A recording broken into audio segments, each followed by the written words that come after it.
In this video, I am, as in several recent instances, revisiting a composition I treated earlier, owing to a few subsequent improvements in my arguably primitive video making skills that yields a product that is more gratifying to watch.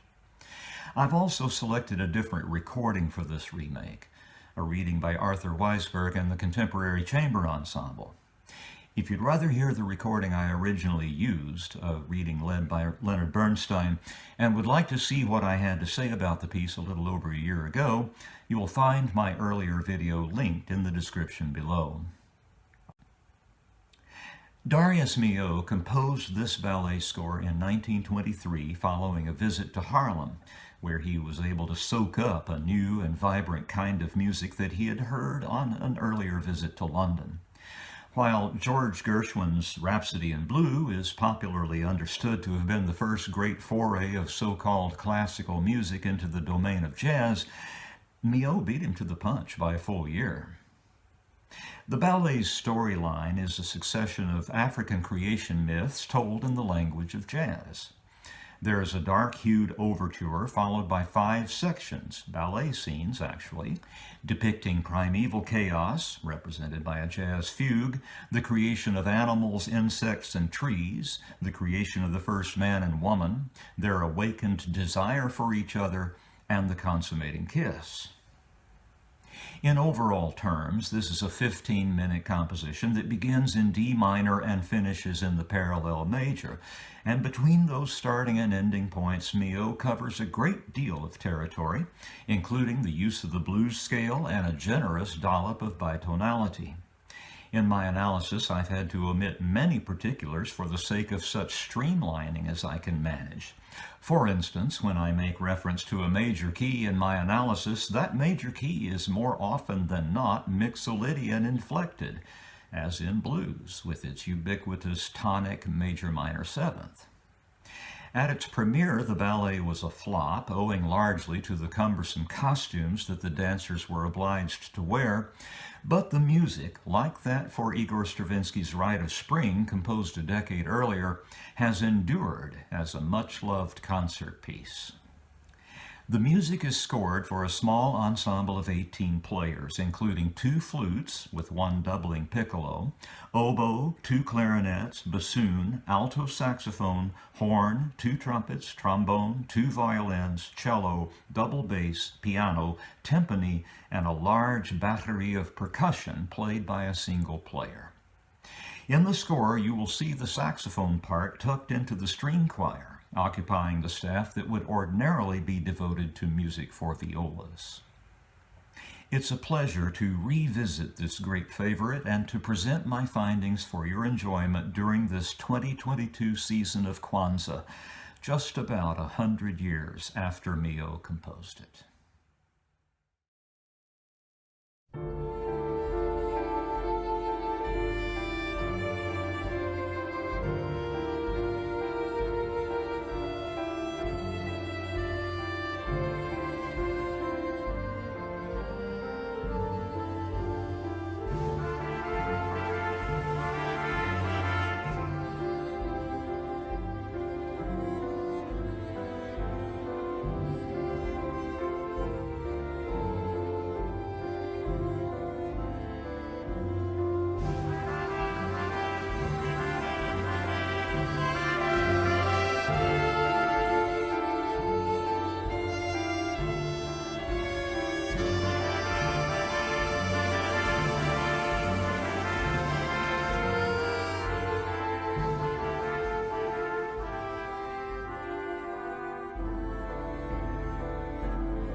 Thank you.